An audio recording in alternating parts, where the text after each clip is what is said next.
नमस्कार, मैं नित्यानंद शर्मा। आज का ये वीडियो भारत में होने जा रहे दो बड़े क्रांतिकारी बदलाव को लेकर है। एआई इम्पैक्ट समिट 2026 और डेटा सेंटर हब। इनसे जुड़ा हुआ बड़ा सवाल है कि क्या नई दिल्ली में हुई एआई समिट और आंध्र प्रदेश में बन रहा डेटा सेंटर हब भारत की असली डिजिटल छलांग है या सिर्फ एक हाई प्रोफाइल घोषणा। लेकिन पहले एआई समिट में दो बड़ी और घटिया कोशिशें हुई जो पूरे आयोजन को बदनाम करने की साजिश लगती हैं। गलगोटिया यूनिवर्सिटी का झूठ और अर्धनग्न होकर युवक कांग्रेस का प्रदर्शन। गलगोटिया यूनिवर्सिटी के झूठे एआई डॉग के साथ अगर प्रधानमंत्री मोदी का फोटो या वीडियो बन जाता तो इसे उनकी सुरक्षा में चूक जैसा ही मानना चाहिए। लेकिन भगवान की कृपा हुई और ऐसा कुछ भी होने से पहले मामला सामने आ गया। परंतु युवक कांग्रेस का प्रदर्शन जानबूझकर किया गया षड्यंत्र लगता है। इतने बड़े आयोजन में इस तरह के प्रदर्शन से किसको लाभ हो सकता है? यह भाजपा का कार्यक्रम होता तो शायद यह सवाल नहीं उठता, लेकिन एआई समिट भारत सरकार का आयोजन है, इसलिए सवाल बनता है, क्या ऐसी हरकत से विश्व में भारत का नाम ऊंचा होगा या बदनाम? इसका जवाब आप खुद ही सोच सकते हैं। देश की राजधानी नई दिल्ली में भव्य एआई समिट का आयोजन 16 फरवरी को शुरू हुआ और 20 फरवरी को इसका समापन हुआ। इसमें 100 से अधिक देशों की भागीदारी, सैकड़ों टेक कंपनियां, हजारों स्टार्टअप की मौजूदगी है। तो वहीं विशाखापट्टनम में $15 बिलियन तक का निवेश, 1 गीगावाट क्षमता वाला डेटा सेंटर, हजारों लोगों को नौकरियां और कई छोटे छोटे रोजगारों की आस है। और ये सिर्फ निवेश नहीं बल्कि 21वीं सदी का नया इंफ्रास्ट्रक्चर है। जैसे कभी भारी उद्योग, बांध, बड़ी बड़ी बिल्डिंग्स, हाईवे और एयरपोर्ट विकास के प्रतीक हुआ करते थे, वैसे ही अब डेटा सेंटर और एआई भारत की नई पहचान होंगे। मेरा मानना है यह सिर्फ योजना नहीं बल्कि भारत को एआई नीति और डेटा इंफ्रास्ट्रक्चर के केंद्र में लाने का प्रयास है। भारत के भविष्य को मजबूत और सुरक्षित करने वाला कदम है। लेकिन फिर भी हमें इसकी सिर्फ चमक दमक नहीं बल्कि जमीनी सच्चाई भी देखनी होगी। एक समय था तेल का और अब समय है डेटा का, यानी अब डेटा नया तेल है। यह तुलना यूं ही नहीं की जाती। आज Amazon, Google, Microsoft, open AI जैसी कंपनियों की असली ताकत उनका डेटा इंफ्रास्ट्रक्चर है। दुनिया में बड़े डेटा सेंटर क्लस्टर हैं, जैसे अमेरिका का वर्जीनिया, आयरलैंड का डबलिन, सिंगापुर। ये अपने अपने देशों की डिजिटल अर्थव्यवस्था की रीढ़ बन चुके हैं। भारत अब इस दिशा में तेजी से आगे बढ़ना चाहता है। आंध्र प्रदेश के विशाखापट्टनम में $15 बिलियन तक के संभावित निवेश की चर्चा है। 1 गीगावाट क्षमता तक डेटा सेंटर की योजना है। हजारों डायरेक्ट इनडायरेक्ट जॉब्स का अनुमान है। 480 एकड़ से अधिक भूमि रिजर्व की जा चुकी है। अगर यह पूरा प्रोजेक्ट तय समय में खड़ा होता है तो यह एशिया के बड़े एआई क्लस्टर्स में शामिल हो सकता है। चीन में अलीबाबा क्लाउड और टेंसेंट क्लाउड जैसे दिग्गज पहले से ही बड़े पैमाने पर डेटा इंफ्रास्ट्रक्चर खड़ा कर चुके हैं। अब भारत इस दिशा में तेजी से बढ़ना चाहता है। जैसा मैंने कहा, 1 गीगावाट डेटा सेंटर क्षमता, तो इसका मतलब क्या होता है उसे समझ लें। जब कहा जाता है कि 1 गीगावाट तक डेटा सेंटर क्षमता, तो इसका मतलब होता है कि डेटा सेंटर क्लस्टर की कुल आईटी लोड क्षमता, यानी आईटी उपकरणों की वास्तविक बिजली खपत 1000 मेगावाट तक पहुंच सकती है। इसे ऐसे समझें, 1 गीगावाट बराबर 1000 मेगावाट। 1 मेगावाट लगभग 800 से 1000 भारतीय घरों की औसत बिजली खपत के बराबर माना जाता है। यानी 1 गीगावाट डेटा सेंटर क्लस्टर की बिजली खपत लाखों घरों के बराबर हो सकती है। अब एक सवाल और है, उसको भी जान ले। डेटा सेंटर में बिजली कहाँ खर्च होती है? तो सर्वर रैक यानी computing system, cooling system, chillers और एयर हैंडलिंग में, बैकअप पावर, डीजल जनरेटर और बैटरी सिस्टम, नेटवर्किंग इंफ्रास्ट्रक्चर, इन सभी उपकरणों की 24/7 सर्विस लेने के लिए बिजली खर्च होती है।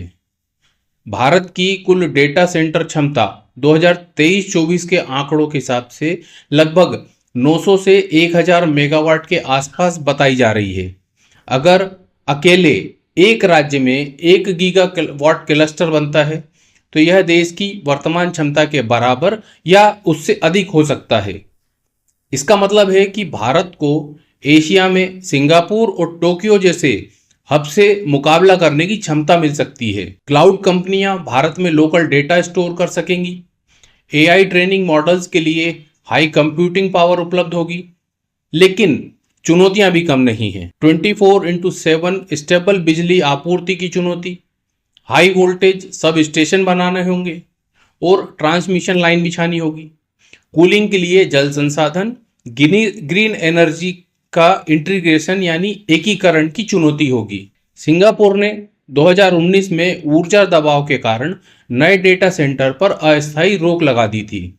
आयरलैंड में भी ग्रिड स्ट्रेस को लेकर बड़ी बहस चली।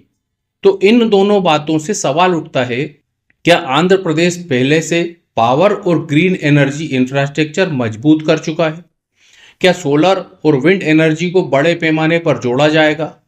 क्योंकि भविष्य के डेटा सेंटर केवल बड़े नहीं बल्कि ग्रीन भी होना चाहिए। अब आते हैं नई दिल्ली में हो रही एआई इम्पैक्ट समिट 2026 पर। यह सिर्फ एक टेक इवेंट नहीं है, यह संकेत है कि भारत एआई गवर्नेंस, एथिक्स और ग्लोबल पॉलिसी में अपनी भूमिका तय करना चाहता है। दुनिया में एआई की दौड़ अमेरिका और चीन के बीच मानी जाती है, लेकिन भारत एक तीसरा मॉडल पेश करना चाहता है, लोकतांत्रिक, पारदर्शी और समावेशी एआई मॉडल का। प्रधानमंत्री नरेंद्र मोदी लगातार डिजिटल पब्लिक इंफ्रास्ट्रक्चर की बात करते हैं, चाहे वह यूपीआई हो, आधार हो या डिजिटल पेमेंट का इकोसिस्टम। उसी सोच को एआई तक ले जाने की कोशिश दिखाई देती है। लेकिन यहाँ एक सवाल है, क्या भारत एआई में भी वैसा ही मॉडल बना पाएगा जैसा उसने डिजिटल पेमेंट्स में बनाया? एआई समिट का असली प्रभाव तब दिखेगा जब भारत अपनी एआई चिप मैन्युफैक्चरिंग क्षमता बढ़ाएगा। एआई रिसर्च में सरकारी और निजी निवेश बढ़ेगा। स्कूल और कॉलेज स्तर पर एआई एजुकेशन मजबूत होगी और स्टार्टअप को असली कंप्यूटिंग पावर उपलब्ध होगी। अगर डेटा सेंटर, इंफ्रास्ट्रक्चर और एआई नीति साथ साथ चलते हैं तो भारत 2047 तक विकसित राष्ट्र बनने के लक्ष्य को नई गति दे सकता है। हेल्थ केयर में एआई डायग्नोसिस, कृषि में प्रीसीजन फार्मिंग, न्याय व्यवस्था में केस मैनेजमेंट, बड़े शहरों में ट्रैफिक कंट्रोल, ये सब कल्पना नहीं, एआई युग की संभावनाएं हैं। लेकिन लोकतंत्र में हर बड़ी योजना के साथ एक जिम्मेदारी भी आती है। यह जिम्मेदारी है पारदर्शिता और जवाबदेही की। राजनीति की दृष्टि से देखा जाए तो यह एक बड़ा टर्निंग पॉइंट है। अगर यह मॉडल सफल होता है तो आने वाले वर्षों में राजनीतिक दिशा में बड़े बदलाव हो सकते हैं। विकास बनाम घोषणाएं, यह बहस और तेज होगी। विपक्ष के सामने भी चुनौतियां हैं कि वह सिर्फ सवाल ना उठाए बल्कि वैकल्पिक डिजिटल विजन पेश करे, क्योंकि टेक्नोलॉजी अब सिर्फ अर्थव्यवस्था का विषय नहीं है, यह राष्ट्रीय सुरक्षा, रोजगार, शिक्षा और वैश्विक प्रतिष्ठा का विषय भी है। और अब अंत में वही बड़ा सवाल जिससे हमने शुरुआत की थी, क्या नई दिल्ली में आयोजित एआई समिट और आंध्र प्रदेश में बन रहा डेटा सेंटर हब भारत की असली डिजिटल छलांग है या सिर्फ एक हाई प्रोफाइल घोषणा? और राजनीति की दृष्टि से अब एक नया सवाल भी जुड़ गया है। एआई समिट जैसे वैश्विक मंच के दौरान युवा कांग्रेस के कार्यकर्ताओं द्वारा किया गया विरोध यह दिखाता है कि भारत में बड़े तकनीकी निर्णय भी राजनीतिक लाभ हानि से अलग नहीं है। लोकतंत्र में विरोध होना असामान्य नहीं है, लेकिन सवाल यह है कि क्या ऐसे मंचों पर राष्ट्रीय छवि, निवेश और भविष्य की दिशा को ध्यान में रखते हुए कोई बेहतर विकल्प हो सकता है? क्या भारत की सभी राजनीतिक शक्तियां मिलकर इस डिजिटल इंफ्रास्ट्रक्चर को निरंतरता देंगी, चाहे सत्ता में कोई भी हो, या फिर एआई और डेटा सेंटर जैसे बड़े प्रोजेक्ट भी राजनीतिक टकराव और चुनावी मुद्दों के बीच उलझते रहेंगे?